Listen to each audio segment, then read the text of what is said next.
bagong pananaw.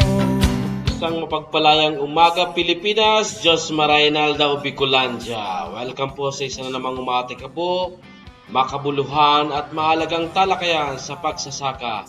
Ang ating kaugnay School on the Air and Organic Agriculture dito sa probinsya ng Camarines Norte, the gateway to Bicolandia. So hatid po sa inyo ng Department of Agriculture, ng Agricultural Training Institute Bicol, sa pakikipagtulungan natin sa Camarines Norte Provincial Local Government Unit at Provincial Agriculture Office at sa mga lokal na pamahalaan ng 12 munisipyo. Ito po ang inyong lingkod, si Kuya Mike. Tayo po ay napapakinggan sa impila ng radyo dito sa Camarines Norte, DWEN 100.5 Cool Radio, tuwing Biyernes sa ganap na alas 10 hanggang alas 11 ng umaga at tuwing Sabado at Linggo sa ganap na alas 9 hanggang alas 10 ng umaga. Isang oras po tayo magsasama-sama sa araw ng Biyernes, Sabado at Linggo. Ito po ay sa loob ng 3 buwan. Okay?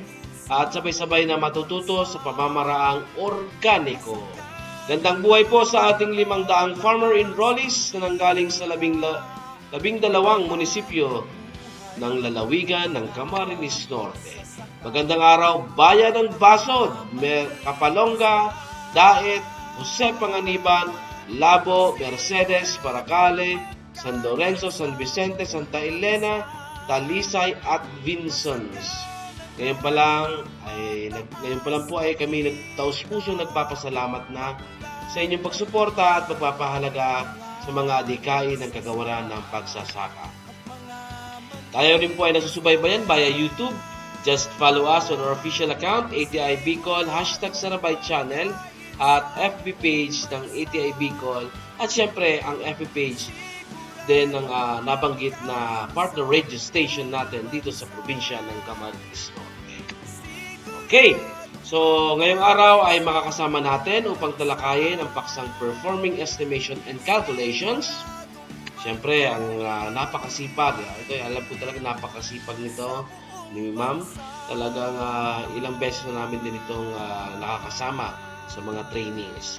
Ang TESD Specialist 2 ng TESDA Region 5, Ma'am Emily V. Gimpol. Magandang umaga, Ma'am Emily. Magandang umaga po sa inyong lahat, lalong-lalo na po sa ating 500 farmer enrollees sa ating School on the Air on Organic Agriculture dito sa lalawigan ng Camarines Norte. Ngayong umaga po, ang tatalakayin natin ay ang Perform Estimation and Basic Calculations. So ito po ay kabilang lang doon sa common competencies na sabi nga po ay common sa lahat ng qualifications na ibinibigay po ng TESDA. So ito po ay ang Perform Estimation Basic Calculation po ay may dalawang learning outcome. Pag sinabi po nating learning outcome, ito po yung inaasahan ninyong matutunan. At of course, may isagawa pag kayo po ay nakapagtapos ng common competency na ito. So una po ay Perform Estimation. Pangalawa is Perform Basic Calculation. So bago po natin idiretso doon sa tuloy-tuloy na diskusyon tungkol po dito sa competencing ito, alamin po muna natin kung ano ba ang ibig sabihin ng estimation sa calculation. So sabi po, ang calculation daw will result in a certain answer, but estimation is a calculation in which we are not certain about the answer. So ibig sabihin po, pag sinabi nating calculation, may malinaw na kasagutan. Pwede yan ay ginawa na natin ng computation. May nasunod tayong formula, and na-compute natin, nakita natin yung kasagutan. Samantalang pag-estimate po or estimation, ito po ay pag-guessing o parang ano bang tawag dyan? Paghula. So, sa Katagalugan po sa Quezon, sa kanila ko po ito narinig yung tantyameter. Ibig sabihin, isang tingin lang, kaya mo nang matansya or ma-estimate kung gaano siya kahaba, gaano siya kalawak, o gaano siya kadami.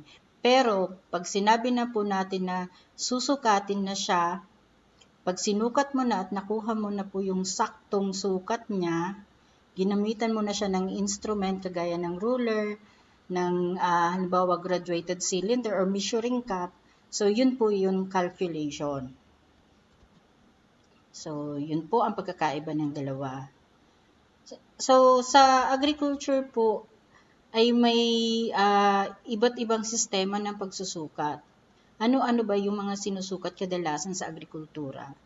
So syempre po, hindi mawawala yung area, yung sukat ng buong area, yung length or yung haba, yung bigat, yung timbang, and syempre yung volume o yung dami. So yun po ay sinusukat, pwede po natin gamitin yung English and metric system. Pero po yung English system, kadalasan po ay ang mas gumagamit po niyan ay di syempre yung Americans. Ang ginagamit po natin at ng lahat-lahat, actually majority ng countries ay yung metric system. Ano-ano po ba yun? So pag sinabi po nating metric system, ito na po yung 1 meter, sa haba, 1 meter. So yan. Pero pag sa English, yard. So kaya kung pag tayo po ay sumusukat ng lupa, hindi po yarda ang gamit natin, kundi metro. So pag sa timbang naman po, yung bigat niya, so metric system po ang ginagamit natin kasi sa atin ay kilogram or gram. Pero pag English po, pound. Pag sa yung dami naman po, sa atin ang gamit natin ay litro. Pero sa English po, gallon. So, yun po yung pagkakaiba niya. Pero may mga pagkakataon po na minsan nagagamit natin yung English system. Pero kadalasan po ang mas nagagamit natin ay yung metric system. So, sunod po ay common measurements in the farm. Ano ba yung mga common na sinusukat natin sa farm? So, sabi nga po natin kanina, yung area. So, pag pinaliwanag siya, ang definition po ng area is the space occupied by a shape. So, kung sa formula po, yan po ang area daw po is equal to length times width. So, kaya kung ang sukat, kung magbibigay tayo ng halimbawa ay 10 meters ang haba at 10 meters ang lapad, ang kalalabasan po niyan ay 100 square meter. So, yan po, kaya ginagamit po natin lalong-lalo na sa mga magsasaka po pag nagsusukat ng plot, ng garden. So, yun po, yung length times width. Then, syempre po, yung dami o yung volume. So, volume is the amount of space that a substance or object occupies. So, the formula for volume is length times width. So, sa agriculture po, kadalasan mas napapadali ang ating pagkuha ng kanyang saktong sukat kasi po may mga nakahanda na po tayong gamit. Ibig sabihin, may mga instrument tayong ginagamit.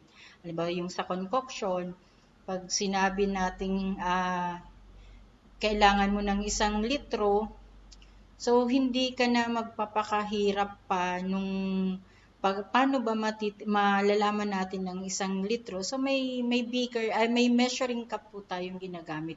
Pwede din po si beaker kasi kung ang capacity po ng beaker ay 1,000 ml, so ang 1,000 ml po ay 1 litro. So ibig sabihin, iabot lang natin yung concoction doon sa guhit na may nakasabing 1,000 ml. So ibig sabihin po, may 1 liter na po tayong nakuha. Then ganun din po ang measuring cup. Tapos yung graduated cylinder. So, ang mga instrument pong yan, may mga kanya-kanya po silang dami or sukat. Kung 500 ml lang ba or kalahating litro.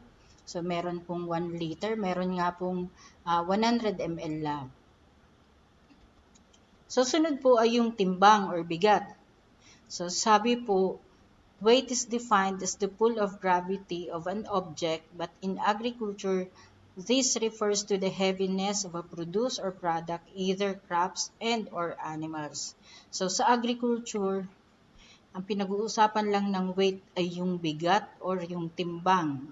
So, pwede po natin gamitan yan ng grams, pwede din po ng kilograms. Kung mas madami pa, syempre yung tonelada po. So, may mga importante po sa perform estimation and basic calculation na matandaan po yung mga units of measurement. So, yan po. Halimbawa po yung metric linear measure.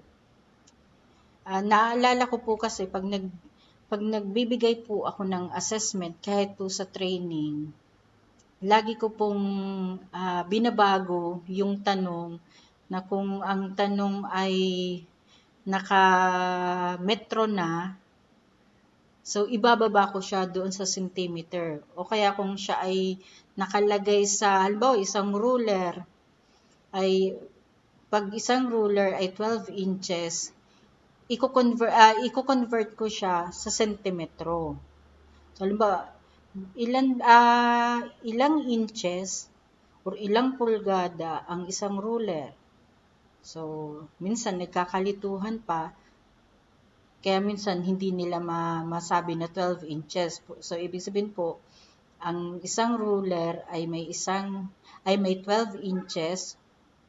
So, ang tanong naman, sa isang ruler na may 12 inches, ilang sentimetro ba meron siya?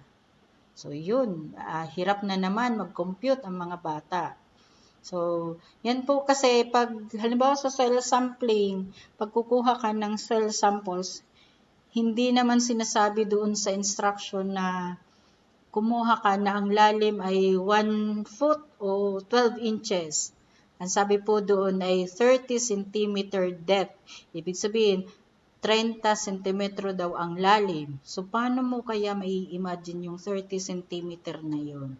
So, yun po. Kaya, importante po na kabisado natin kung ano-ano yung mga conversion ng mga sukat. So, kaya po, halimbawa, isang ruler, ito ay 1 foot, ito ay 12 inches, ito ay 30 cm. Bakit naging 30 cm? Ang isang pulgada ba or 1 inch, ilang sentimetro? So, yun na naman. So, kailangan po lahat-lahat ng conversion, lahat-lahat ng katapat niya na bilang, usukat, ay makabisa natin. Doon po, kaya dahil kabisado na nga kabisado nyo na po yan, so kaya po doon na napapractice yung pagtatansya kasi alam nyo na yung sukat, parang memorize nyo na yung sukat. So, madali na para sa inyo, isang tingin lang, sukat nyo na. So, kaya lang po para mas maging accurate po yung ating data, kaya po natin ginagamitan ng instrument o mga panukat. So, yan po, yung common units of measurement, may metric linear measure. So, mga halimbawa po dito, yung 10 millimeters daw ay 1 centimetro or 1 centimeter. Pag 10 centimeter naman ay 1 decimeter. Pag 10 decimeter naman po ay 1 meter. At pag 100 centimeters na, syempre 100 centimeters na po yan, so 1 meter. Kaya madalas, ang tanong din dyan, ang isang metro, ilan bang centimeters meron siya? So 100 po. At ang isang kilometro or 1 kilometer, ilan bang metro meron siya? So, yun po, 1,000 meters. So, kung doon naman po tayo sa English, na pagsukat doon po sa haba, so, sabi nga po, ang 1 foot ay may 12 inches, at ang 1 yard po ay may 3 feet. So, yun po, minsan po, nagagamit natin siya ng kombinasyon. Kasi sabi nga po kanina, ang isang pulgada or 1 inch, ilang centimeter siya. So, ang 1 inch po ay may 2.54 centimeter. At ang 1 kilometer po ay may 0.621 mile. So, yan. Pag metric square measure naman po, ibig sabihin yung pag sinusukat mo na yung lote, yung area na mismo. So, yan ang ano na dyan. Madalas nagkakalituhan kung ang isang ektarya or 1 hectare, ilan bang square meter yan. So, syempre po sa inyo, sisiw na yan. So, ang 1 hectare po ay may 10,000 square meter. At ang 1 square kilometer po ay meron siyang 100 hectare. So, yan. Pag metric cubic measure naman po, at yung pagkakaiba niya po sa English cubic measure. So, pag pinag-usapan naman po yung 1 cubic centimeter, so ibig sabihin po niyan, meron siyang 1,000 cubic millimeter. So, pag 1 cubic feet naman, kung English naman ang gagamitin natin, so meron po siyang 1,728 cubic inches. So, ito po, alam ko po na mas madali itong magawa pag kayo po ay may isinusulat na. So, ang alam ko naman po ay dadating pa rin kayo doon sa punto na mag-hands-on para po sa paghahanda sa assessment. Kasi nga po ito pong School in the Air ay para po sa lecture at syempre yung demonstration po ay syempre baka face-to-face na po yan. So sige po, ituloy po natin. So units of capacity naman po, pag mga liquid na po o yung sa Tagalog po likido na tinatawag. So ang 1 liter po, ibig sabihin, meron po siyang 1,000 milliliter. Pag pinag-usapan naman po sa kutsara, kasi yung iba po, mas sanay sila na gumamit ng kutsara. So, ibig sabihin po, ang isang kutsara o 1 tablespoon, ang equivalent niya po ay 3 teaspoon. So, naaalala ko po, minsan, may nagsasabi na ang isang kutsara ay 2 kutsarita. Hindi po. Ang sabi po, ang 1 tablespoon, ang katapat niya po or equivalent niya po ay 3 teaspoon. So, ang 1 cup naman ay meron siyang 16 tablespoon. So, pag 1 pint, 2 cups. So, pag-usapan po natin yung galon. Pag ang isang galon daw, ito ba ay may 4 na litro? Actually po, pwede na, malapit-lapit. Pero kung to be exact, kung papasok tayo doon sa calculation, yan po ay may 3.785 liter lang. Ibig sabihin po, malapit ng maging 4 liters pero hindi pa siya 4 liters. So, kung exact measurement po ang pinag-uusapan natin. So, yan po. Kung sa mga local measurement, kung sa palay, pag 1 bag of palay or 1 kavan of palay, alam po na natin yan na yan ang isang sako ay merong 50 kilogram or 50 kilos. Ganon din po kung 1 bag of rice or 1 kavan of rice, 50 kilos din po. Pero pag 1 litro daw ng coconut oil, kung ititimbang mo siya, hindi po siya 1 liter of coconut oil is equivalent to 1 kilogram. Hindi po, kundi 1 liter of coconut oil is ang equivalent niya po is 0.93 kilogram. So, sa temperature naman po, ang mas gamit po natin ay degree Celsius, hindi po yung degree Fahrenheit. So, ito pong mga nababanggit ko, ang common competency po ay actually po, parang review lang po ito ng mga natutunan na natin. And actually po, ito din ay mas mauunawaan natin lalo, o mapapractice natin lalo, pagdating po ng core competencies. So, kaya po ito ay binibigay talaga para maalala muli yung mga paggamit ng numbers at yung mga conversion of units, of measurements. So, So, yan po yung pinaka-agenda, maalala muli. Kasi, baka pagdating sa core, kung saan magkakaroon na ng demonstration, limot po doon sa mga gagawin. Kasi hindi siya napaghandaan. So, conversion of units po. To ensure accuracy and avoid confusion in measurement, conversion is important. So, yan po ang hindi po nawawala sa agriculture kahit po anong qualification, mapa animal production, mapa agricultural crops production, at lalo na po sa organic agriculture, hindi po nawawala ang numero or numbers. Hindi nawawala ang math. Pero syempre po, para hindi tayo nagkakamali, so kailangan po natin magkaroon ng calculation. Pero dapat bago ka magkaroon ng calculation o bago ka pumasok sa calculation, marunong ka or naalala mo ang conversion ng unit. So halimbawa po, may mga activity na kailangan mo pag-uusapan yung tungkol sa area at ang formula na binibigay po ay hectare. Pero ang given po o ibinigay po na problem ay mga nasa metro. So, paano po yun?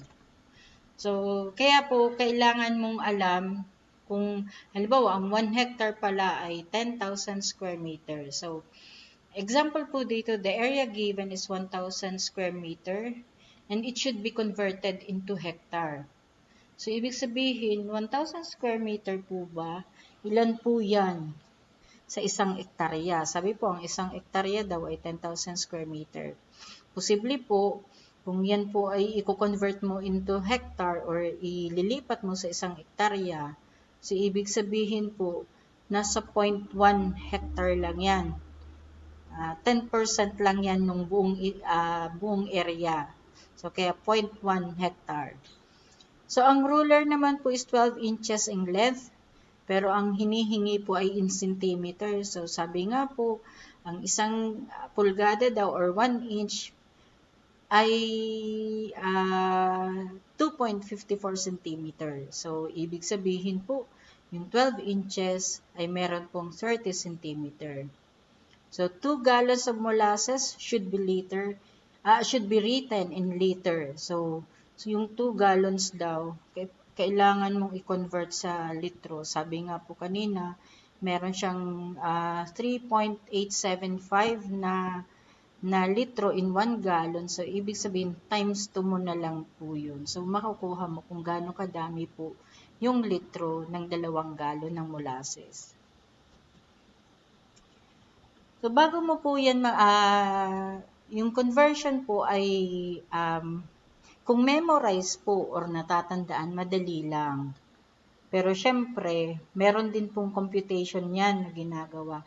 Kaya wag po nating kalilimutan po yung mga basic math operations or calculation. Pero alam ko po sa inyo pong mga magsasaka, lahat po kayo magagaling sa numero. Kumbaga parang minana na dahil sa gawain po sa pagsasaka, na sabi ang pagsasaka daw ay pagbubungkal lang, pagdidilig, pagtatanim, pero hindi po, ang magsasaka po ay exposed or praktisado sa larangan ng math at siyensya or science. So kaya po, sabi nga po niyan, basic lang sa inyo ang math. So, pero syempre po, kailangan po nating i-recall or tandaan muli, i-review muli kung ano po yung basic math operations. So, una po yung addition. So, alam na po yan kung ano ang addition. Adding 2 or more number means to find their sum or total. So, kaya nga po may mga 1 plus 1, so equals 2. So, dadagdagan lang. So, napakadali po. So, sunod naman ay subtraction. So, kung kanina ay dinagdagan mo, ngayon naman ay babawasan. So, subtracting one number from another is to find the difference between them. So, yan po. Kung kanina ay 1 plus 1 is equals to, so ngayon naman ay 1 minus 1 is equals to 0. So, kaya po may sinasabing dagdag, bawas. So, ito naman po, multiplication. So, ito po ay parang addition lang, pero ito ay repeated addition. Imbis na, parang shortcut lang.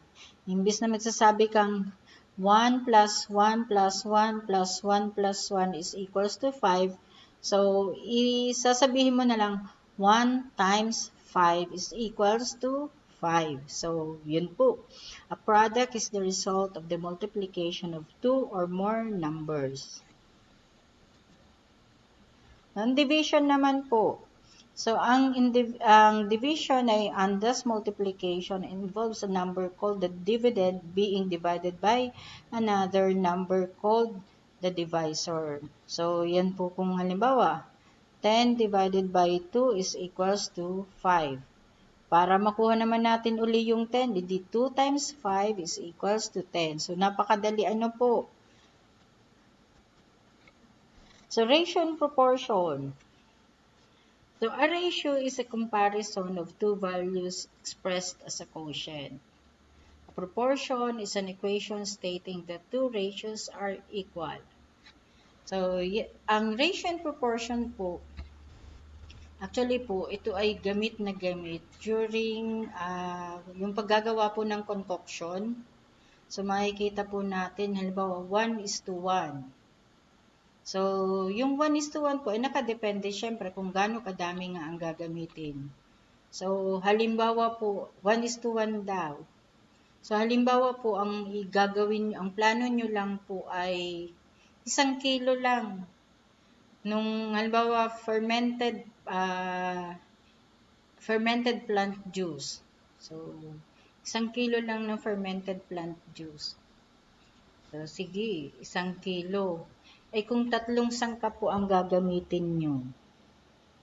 So, yan, papasok na naman dyan yung division o kaya yung conversion naman kasi yung kilogram daw, 1 kilogram yun tapos i-divide siya sa 3 bahagi kasi 3 sangkap, halimbawa, talbos ng kamote, saha ng saging, tapos yung kangkong, so bali 3 siya, 1 kilo lang ang kailangan mo sa kanila. So papasok ka doon sa division. So ibig sabihin kung 1 kilogram yan, paano ko kaya i-divide ang 1 kilogram? Paano ko hahatiin ang 1 kilogram sa 3? So sige, convert ka. Ang 1 kilogram, ilan bang gramo? So 1,000. So, i-divide mo yung 1,000 sa 3. So, malalaman mo po na para kang makabuo pala ng 1 kilo nung 3 sangkap na yun, kailangan mo lang ng 333 grams per substrate. So, 333 grams na saha ng saging, 333 grams ng talbos ng kamote, at 333 grams ng kangkong. So, yun po, para mabuo mo yung 1 kilo. At syempre, dahil nga ratio, so 1:1 daw, di ibig sabihin, 1 kilo nung 3 substrate na yun, at 1 kilo din nung molasses. So, yun po. Pag yun ay yun na din. So, sabi nga lang po, ang proportion is an equation stating that two ratios are equal. So, yun po. Ibig sabihin, proportion po yung dami nung mga sangkap na ibinigay. So, may halimbawa nga po dito na a proportion is a statement that two ratios are equal. Halimbawa, ang example po ay 2:5. Yung 2/5 is equal to 6/15. Proportion po ba siya? So, kung titingnan, kung i-imagine nyo po, titingala lang po kayo, i-imagine nyo. So, 2/5 tapos 6/15. So, 2 times 15 tapos 5 times 6, pare-pareho po sila, 30 ang sagot. So, ibig sabihin po, proportion siya kahit pagbalik-balik na rin. So, yan po. Ano ba ang mga common math problems sa agriculture, lalo na sa farm operation, lalo na po sa pag ikaw po ay pumasok po doon sa pagtatanim ng crops o kaya ikaw po ay doon po sa pag-aalaga ng hayop. So marami po. Unang-una po yung seed testing. So seed testing, pag-test daw po ng seeds kung siya po ay magge-germinate o hindi. So, ano nga po yung dyan, seed testing. Paano natin malalaman kung yung ilang percent germination ba? Kadalasan po ang ginagamitan ng seed testing po ay yung mga good seeds o yung mga itinabi lang natin na buto galing sa gulay. O kaya nakita natin na nung pag-ani natin ng palay ay madami ang inaani natin. So nakita natin na parang maganda naman siya. Pwede pa naman siguro itong itanim ngayon na second cropping season kasi pamahal, medyo kulang ang budget ko kaya hindi ako makakabili pa ng palay kung hybrid or certified seeds ang bibilhin ko. So ito na munang seeds ko o yung naani ko ang gagamitin ko. So paano ko malalaman na pwede nga talaga siya kung mataas nga ang germination rate niya? So, yun po yung papasok na dyan, yung ragdoll method, petri dish na method, o yung plate, yung plato ang gagamitin. Lalagyan lang po ng tissue para, babasain yung tissue para doon ilagay yung palay. O kaya po yung seed box method. So, pag yan po ay halimbawa, pag nag-test po kayo ng seed, so babasain mo na yung tela. So, ang gagawin po, pagkabasa, di pipigain siya. Kung ragdoll method, wag po kasi basang-basa. So, kailangan sakto lang po yung pagkakabasa niya. So, yun po, ilalagay na doon yung seeds. So, halimbawa po, 100, 100 na seeds ang ginamit ninyo. And mga, kung sa procedure po kasi ng seed testing, dapat yun ay 5 days. In 5 days time po, na araw-araw mo chine-check or binabasa yung tela kasi dapat lagi siyang basa, moist lang. So, i-check, kukunin mo po doon yung may pinakamagandang tubo, yung nag-sprout na siya. So, ang pag-compute na po dyan ay number of seeds germinated, yung bilang po nung sumibol, divided by number of seeds used. So, kung halimbawa, ang nabilang mo ay sa 100 na seeds. So, halimbawa, nabilang mo ay 80.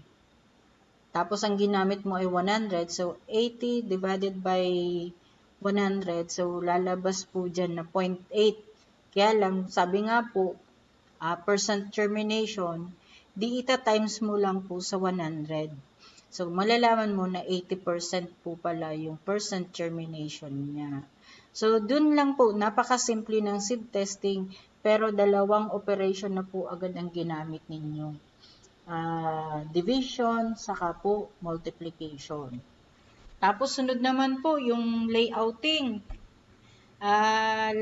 Alam ko po na, syempre, pag sa palay, hindi ka mag-layout. Pero pag sa gulay, syempre mag-layout ka. Lalo na kung gagawa kayo ng plots. So, ganun din po yan sa magtatanim ng mga prutas. So, kung estimate lang, sige, alba kung sa plot, sige, kasing haba lang, pwede kasi yan, yung tansya, pagtatansya lang. Sige, umpisahan mo lang dito sa may isang punong ito, itapat mo lang, hanggang doon sa may pang-5 puno, doon na din hanggang doon ang haba ng plot. Pero pag calculation na para exact measurement or saktong sukat, so kailangan mo nang gumamit ng tape measure. So, yun po yung kailangan sa layouting. So, halimbawa, sa isang qualification po, Agricultural Crops Production, NC2, isa po sa pinakamatingkad na demonstration activities nila yung layouting. Kasi talagang i-layout po nila yung buong area na pagtataniman po ng mga fruit-bearing trees or orchard. So, ang po dyan, yung square system. So, kung ang formula niya po ay aalamin mo kung gaano kadami yung tanim or seedlings, So, number of plant, tapos square system. So, ang formula lang po niyan ay number of plant is equal to area divided by yung S squared po o yung spacing daw. So, kaya kung halimbawa ang area mo po ay 10 meters ang haba at 10 meters naman yung lapad, edi mangyayari sa area mo ay 100 square meter. So ngayon po, aalamin mo naman yung planting distance po nung prutas. So halimbawa po may saging na 2 meters apart or 2 meters by 2 meters yung spacing niya. So ibig sabihin, siya yung ilalagay mo doon sa S squared. So 2 times 2, ibig sabihin po 4. So kung 100 divided by 4 kasi A over S squared, so ibig sabihin po sa 100 square meter, mangangailangan ka lang ng 25 na puno na gagamitin mo pong pantanim.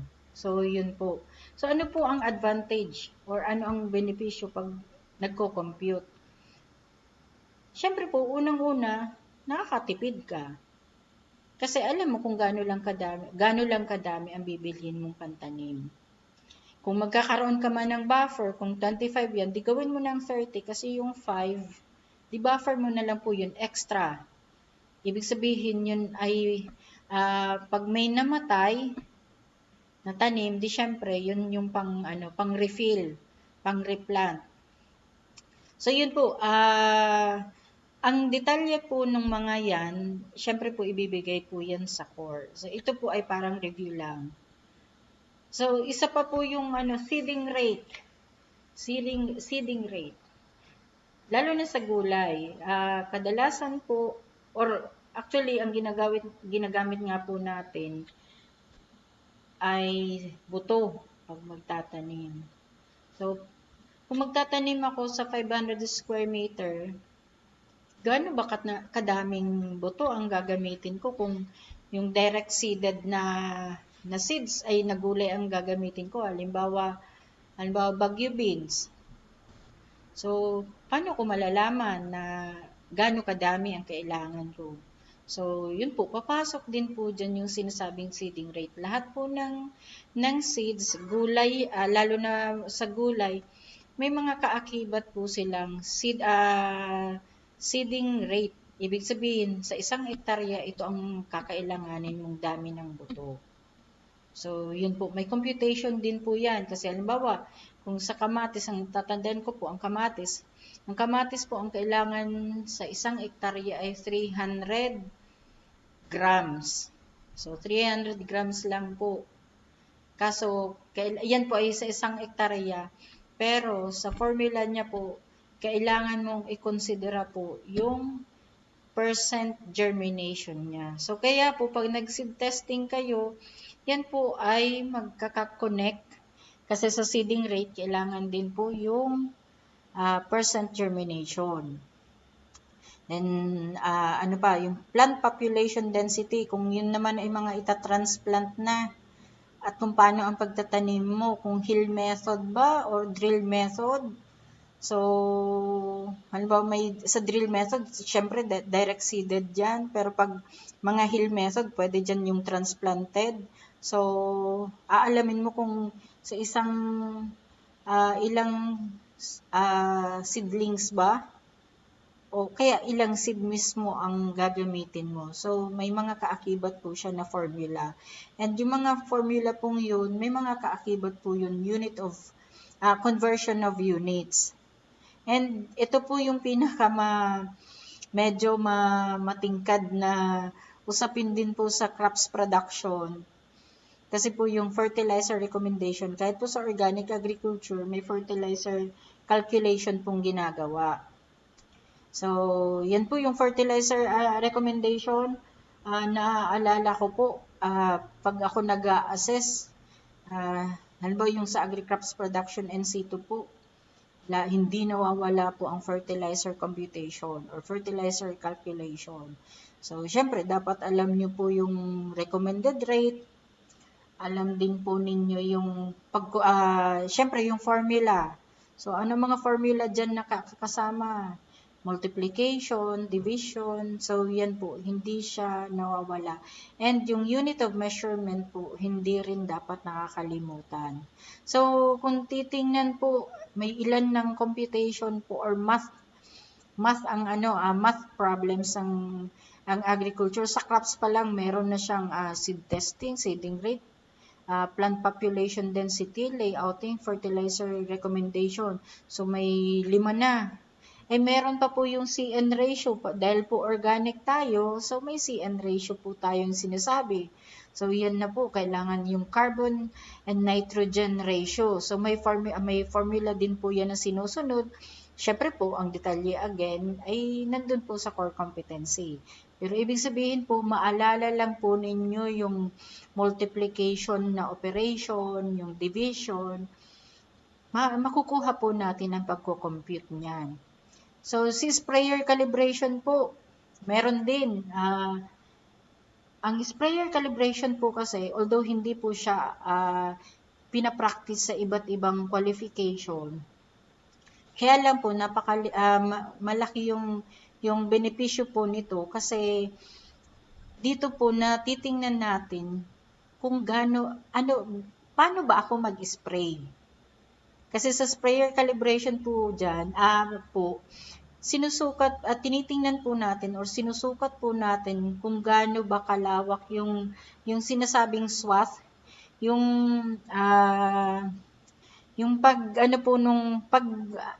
kung sa Bicol po, pagwasiwas.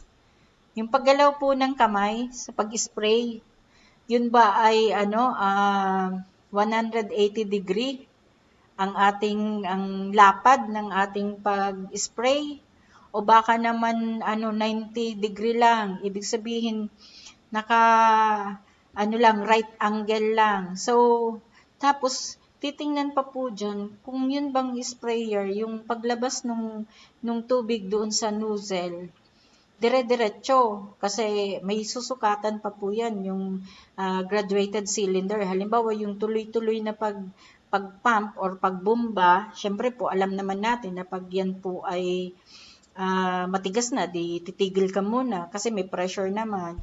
So, yun po, pag dire-diretso po, ibig sabihin yung normal na pag-pump, in 1 minute, gaano ba kadami ang nailalabas na tubig galing doon sa sprayer.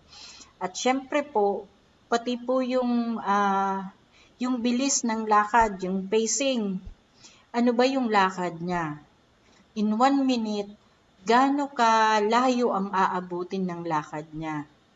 So halimbawa, kung ang lakad niya ay parang namamasyal lang, in 1 minute, baka nasa 5 meters lang. Pero meron naman pong nag-i-spray na in 1 minute, lumampas na ng 30 meters yung layo. So, napakabilis. Pero yung sakto lang ang lakad kasi nag-i-spray nga siya. So, posible po yan, lalampas po siya ng 20 meters, pero hindi po yan naabot ng 25. So, saan ba tayo doon? So, yun po, kino-compute po yun. So, ibig sabihin, math na naman. Pero, makikita po kasi natin yung efficiency ng trabaho doon. Yung bilis ng lakad, yung lapad ng pag-spray, tapos gaano ba kadami yung inilalabas ng sprayer. And of course po, pag hindi mawawala yung pag-compute nung man-day or isang tao, isang araw, or man-animal day, o isang tao na may kasamang hayop sa isang araw. So, yun, isa pa po yung slope, yung sloping agricultural land technology. So, yan po, may sinusukat din po siya, kaya nga gumagamit po tayo ng A-frame. Ibig sabihin po, ang dami palang kailangan na computation sa crops.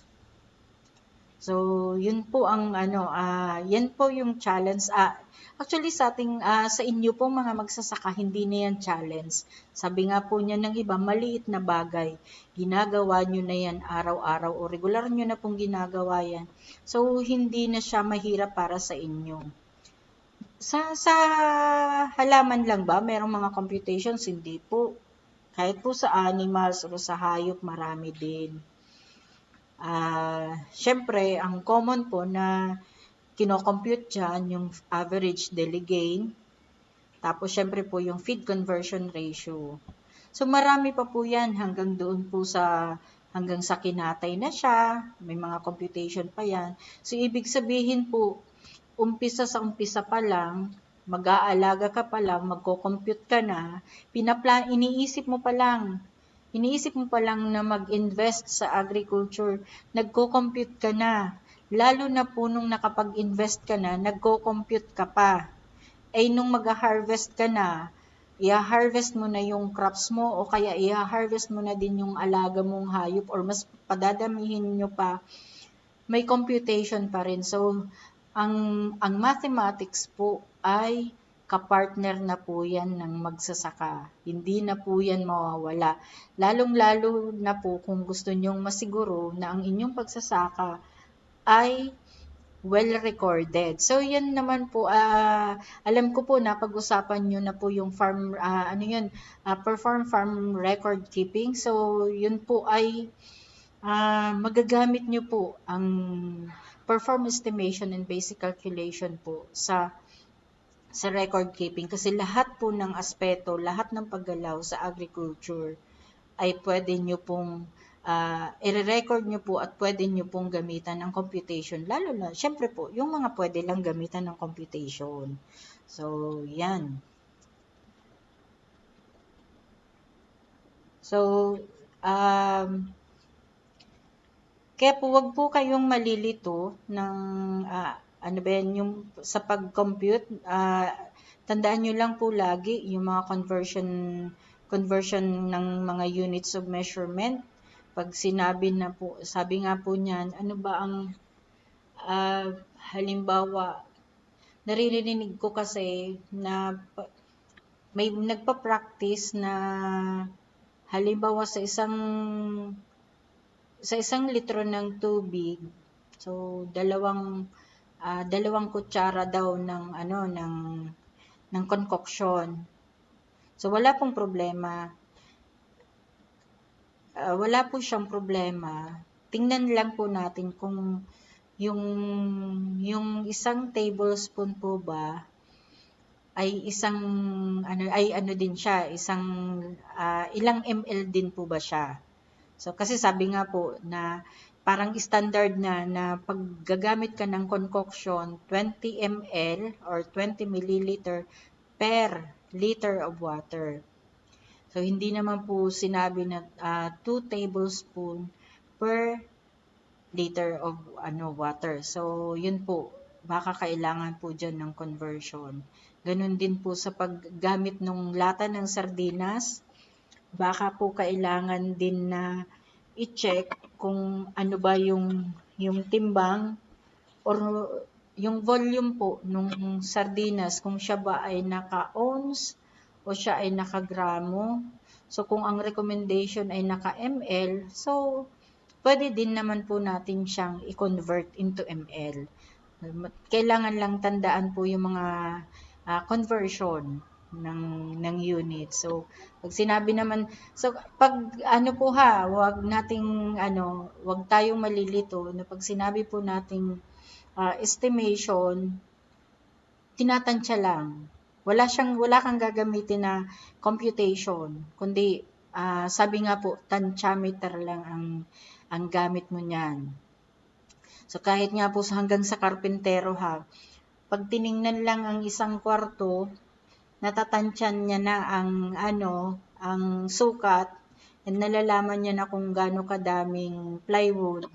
Pero para po maging eksakto tayo sa ating gastos at makatipid din, kasi baka sobra na naman, so kailangan pong sukatin. Tapos alam din natin yung mga sukat ng mga gagamitin. So ganun din po sa pagsasaka. Paano ba natin pero malaking tulong din po yung hindi tayo nawawala doon sa laging pagsunod sa label na sinasabi. Lahat naman po, may mga ginagamit po tayo na may mga label. Kailangan lang po nating basahin yung label o kaya yung mga recommendation na sinasabi. Basahin po natin. At kung may gamit po tayo, hindi na po tayo magpapakahirap sa pag-compute kasi susundin lang po natin yung instruction ayon doon sa recommendation and ayon doon sa label. Pero kung may mga pagkakataon po na hindi maiiwasan, so kailangan po natin gamitin yung pag-compute para po sakto. Kasi yung parang pag-inom lang po yan ng gamot. Pag sinabi po na 1 tablespoon lang, so 1 tablespoon lang. 3 times a day daw po. So, ang 3 times a day, ibig sabihin, ang isang araw ay may 24 hours. Ibig sabihin, kada 8 oras. Ngayon, pag hindi mo siya sinunod, kasi tinatansya mo na 3 times a day, doon ka lang magbibilang sa gising ka. So, ibig sabihin, umaga, tanghali, hapon. So, mangyayari niyan, either overdose ka o kaya underdose. So, ganun din po siya sa agriculture. Pag ginamit natin sa tansya, yung efficiency, yung bisa ng ating pong activity, hindi po natin masisiguro. Pero po, yung pong ginamitan po natin ng kalkulasyon o pag-compute, yun po masasabi natin na efficient or effective po yung ginawa natin kasi computed natin siya. So, hindi naman po ibibigay yung mga formula kung hindi po yan napag-aralan. So, yan po ang perform estimation and basic calculation. So, marami po napakadali niya lang po pero malaki po ang pakinabang nito sa atin. So, yun po.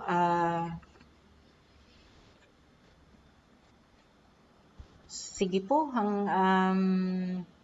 salamat po sa inyong pakikinig sa atin pong lecture sa perform estimation and basic calculation.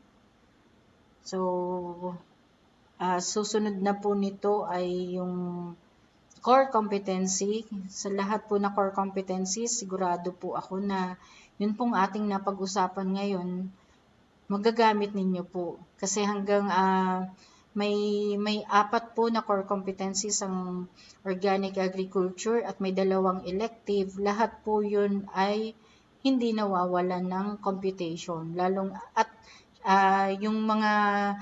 Yung kasama po sa conversion of units, tapos lalong-lalo na po doon sa concoction, may ratio and proportion.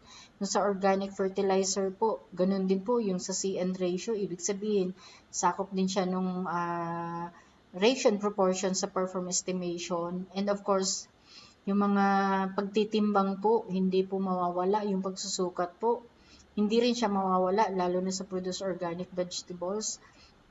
And of course, yun pong sa raised organic chicken. And yun pong sa mga pagtatanim pa ng mga forages ay hindi rin po mawawala yung computation. So, kaya po samahan nyo po ako lagi. So, yun po. Salamat po sa pakikinig. Hanggang sa muli. Ayan, okay. So, maraming salamat po, Ma'am Emily, ng TESDA R5 para sa ating talakayan regarding sa performing estimation and calculations. Lalong-lalo na mga ating mga kaugnay, napakahalaga po ng ating napag-usapang paksa ngayong umaga sapagkat ito'y kinakailangan po natin sa ating pag-farm. Okay? So, yan, marami-rami na naman ang ating nadagdag na ating kaalaman at nakuha. Bukas po ay magpapatuloy pa rin or hindi pala ipagpapatuloy kasi umpisa na natin bukas ang talakayan o paksa sa nakasama doon sa sinasabi natin core competency mga topics. At ito po ay about sa producing organic fertilizer. Okay, bukas po. At syempre makakasama ulit natin si Ma'am Emily para sa ating competency ang producing organic fertilizer. Okay? Napakabilis po talaga ng oras. Maraming salamat po sa DA, sa Provincial Local Government Unit ng Cam Norte, sa OPAG, at ang 12 LGUs ng Camarines Norte. Sa aming Center Director, Ma'am Elsa, ang aming Chief ng IS, si Ma'am Prime, at nakasama po natin sa technical side, lagi naman natin nakakasama si Kuya Chan, at syempre ang ating admin staff ng IS, Miss Joy D. Okay?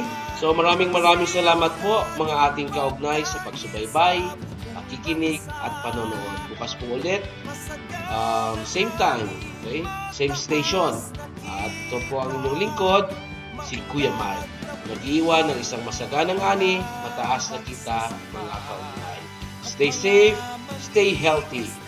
Let food be your medicine, and medicine be your food. Sa OA, we are all okay. So, just mabalas po.